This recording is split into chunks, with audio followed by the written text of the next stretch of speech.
আসসালামু আলাইকুম প্রিয় দর্শক, গতকালকে আপনারা জানেন যে আওয়ামী লীগের সভানেত্রী এবং বিদেশে থাকা ভারতে থাকা সাবেক প্রধানমন্ত্রী শেখ হাসিনা আন্তর্জাতিক সংবাদ মাধ্যম রয়টার্সকে একটা ইন্টারভিউ দিয়েছেন এবং সেই ইন্টারভিউ নিয়ে কী বলেছেন এবং সেই বলার প্রেক্ষিতে কী প্রতিক্রিয়া হতে পারে এগুলো নিয়ে গতকালকে বিভিন্ন অনলাইন মিডিয়া তাদের নিজ নিজ বক্তব্য প্রচার করেছে এবং একই সঙ্গে সরকারের দিক থেকে একটা তথ্য বিবরণী এসেছে এবং সরকার সেই তথ্য বিবরণীতে যে কথাটা বলেছে সেটা হলো, তারা বলেছে যে দেশের সমস্ত প্রিন্ট, ইলেকট্রনিক, অনলাইন সংবাদ মাধ্যম এবং সামাজিক যোগাযোগ মাধ্যম প্ল্যাটফর্মগুলোকে তারা শেখ হাসিনার বক্তব্য প্রচার না করার জন্য অনুরোধ করেছে। এবং ওনাদের ভাষাটা এমন, ওনারা বলেছেন যে 2024-এর 5ই ডিসেম্বর আন্তর্জাতিক অপরাধ ট্রাইব্যুনাল আইসিটি ক্ষমতাচ্যুত ও পলাতক শেখ হাসিনার বক্তব্য প্রচারে নিষেধাজ্ঞা দিয়েছেন। বাংলাদেশের প্রচলিত আইনে আদালতের সাজাপ্রাপ্ত পলাতক অপরাধীর কোনো বক্তব্য, সাক্ষাৎকার, অডিও ভিডিও ভাষণ গণমাধ্যমে প্রচারের ব্যাপারে আইনগত নিষেধাজ্ঞা রয়েছে এবং এমত অবস্থায় দেশের আইন শৃঙ্খলা রক্ষার স্বার্থে এবং আদালতের নির্দেশনার প্রতি সম্মান জানিয়ে পলাতক শেখ হাসিনার কোনো প্রকার ভাষণ, বিবৃতি বা বক্তব্য সরাসরি কিংবা ধারণকৃত অবস্থায় কোনো গণমাধ্যমে, টেলিভিশন, বেতার, সংবাদপত্র, নিউজ পোর্টাল বা সামাজিক মাধ্যমে প্রচার বা প্রকাশ না করতে বিশেষভাবে অনুরোধ করা যাচ্ছে। এই যে কথাটা সরকার বলেছে, এটা কিন্তু যে কালকেই প্রথম বললো তা কিন্তু না। এরও আগে শেখ হাসিনা যখন ভারতীয় সংবাদ মাধ্যম এনডিটিভিকে একটা সাক্ষাৎকার দিয়েছিলেন, সেই সাক্ষাৎকারের উপর ভিত্তি করে এনডিটিভি নিউজ করেছিল এবং বিভিন্ন আন্তর্জাতিক মিডিয়া নিউজ করেছিল এবং সেই নিউজকে কেন্দ্র করে কিন্তু আমাদের দেশের বিভিন্ন সংবাদ মাধ্যমে সেখান থেকে কিছু কিছু জিনিস তারা ছেপেছিল। তখনও সরকারের পক্ষ থেকে ঠিক এই একই রকম আরেকটা তথ্য বিবরণী এসেছিল। তারপরে একটা আপনার আলোচনায়, সংবাদ সম্মেলনে সরকারের দায়িত্বপ্রাপ্ত ব্যক্তিরা ওনারা বলেছিলেন তারা এটা নিয়ে কোনো কঠোর অবস্থায় যাবেন না, আস্তে আস্তে তারা অনুরোধ করবেন, ধীরে ধীরে তারা কঠোর হবেন। খেয়াল করুন, ধীরে ধীরে কঠোর হওয়ার অর্থটা কী? এক পর্যায়ে তারা সব কিছুকে থামিয়ে দেবেন, ততক্ষণ পর্যন্ত থামাবেন না যতক্ষণ পর্যন্ত নাকি কোনো রকম বিরূপ প্রতিক্রিয়া সমাজে তৈরি না হয়। তাহলে ঠিক কখন বিরূপ প্রতিক্রিয়া তৈরি হবে সেটা সংবাদ মাধ্যমগুলো, পত্রিকাগুলো কীভাবে বুঝবে? তার মানে পত্রিকা একটা ছাপা হওয়ার পর যদি বিরূপ প্রতিক্রিয়া তৈরি হয় তাহলে সরকার এই পত্রিকাকে ধরবে, তুমি এটা কেন ছাপালা, তোমাকে তোমরা ছাপাতে মানা করেছিলাম। তার মানে মিডিয়াগুলো কিন্তু সবসময় একটা ঝুঁকির মধ্যে থাকছে। সরকার কিছু বলছে না, আবার বলতে যে কোনো সময় বলতে পারে এমন একটা পরিস্থিতি তারা তৈরি করে রাখছে। মানে আপনাকে সে চাইলেই ধরতে পারে, কিন্তু ধরছে না মানে ধরবে না তা কিন্তু নয়। এই যে একটা পরিস্থিতি, এই পরিস্থিতিটা আসলে আমি মনে করি সকলের জন্যই কিন্তু খুবই একটা আতঙ্কের পরিস্থিতি এবং এই পরিস্থিতি সরকার ইচ্ছা করে সৃষ্টি করে রেখেছে। কেন রেখেছে আমি জানি না। তারপরে যে তারা বিবৃতিগুলো দিয়েছে সেটা নিয়ে আমি কিছু কথা বলতে চাই। যেমন ধরুন, মিডিয়াগুলোকে এটা প্রচার করতে মানা করেছে। আসলে মিডিয়াগুলো করেটা কি বলুন তো? টেলিভিশন বলুন, পত্রিকা বলুন, নিউজ পেপার বলুন কিংবা সোশ্যাল মিডিয়া বলুন, তারা কি করে? তারা যখন কোনো একটা সংবাদ প্রচার করে, কেন করে?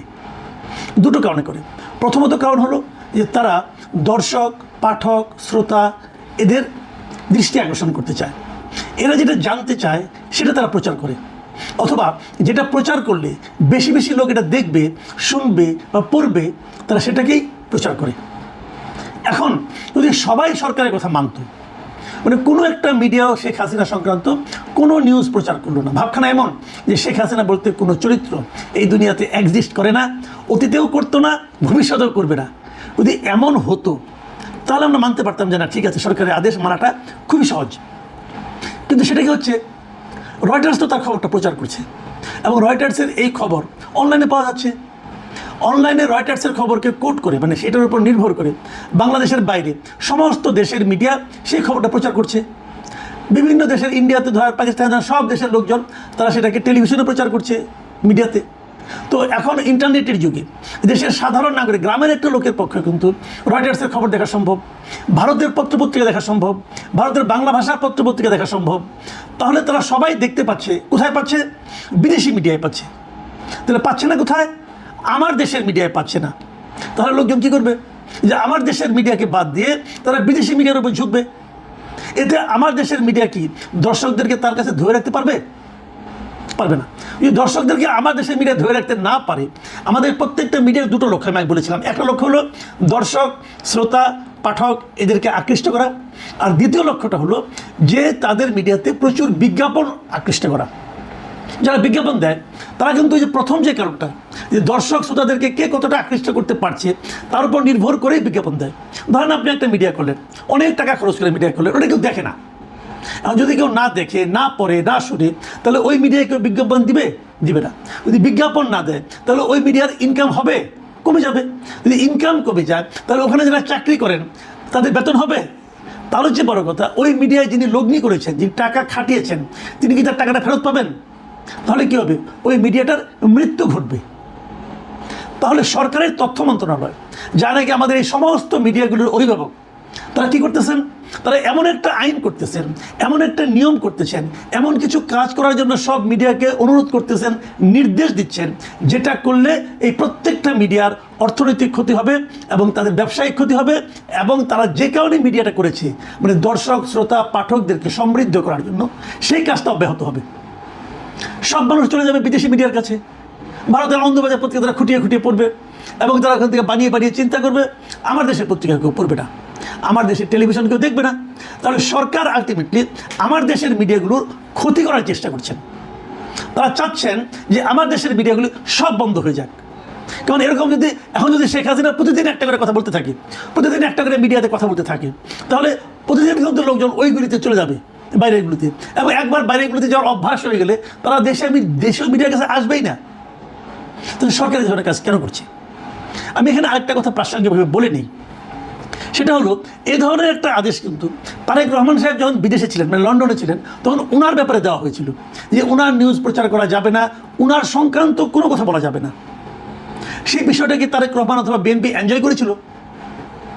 তো যে কাজটা আপনার জন্য যখন প্রযোজ্য ছিল তখন আপনি দুঃখিত হয়েছেন, সেই কাজটা আপনি অন্যদের জন্য প্রচার করছেন কেন? তার হচ্ছে বড় কথা, ওই সময় যারা বিএনপির কর্মী ছিল, সমর্থক ছিল, তারা যারা তারেক রহমানের সরাসরি কথা শুনতে না পেয়েছেন, তারা কি খুব খুশি ছিলেন সরকারের উপর? ছিলেন না। তাহলে এখনও যারা এই খবরগুলি জানতে চান, তারা কি সরকারের উপর খুশি হচ্ছেন? ভেবে দেখুন, হচ্ছেন না। কিন্তু এখন আপনি বলবেন যে ওই লোকগুলোর আমার দরকার নাই। তো ওই লোকের সংখ্যা যদি একজন হয়, যদি আপনি বলেন দরকার নাই, আমি বলবো তবুও আপনি এটা বলতে পারেন না। এটা কোনো ডেমোক্রেটিক রাষ্ট্রে এই ধরনের কথা বলা যায় না যে অমুককে আমার দরকার নাই।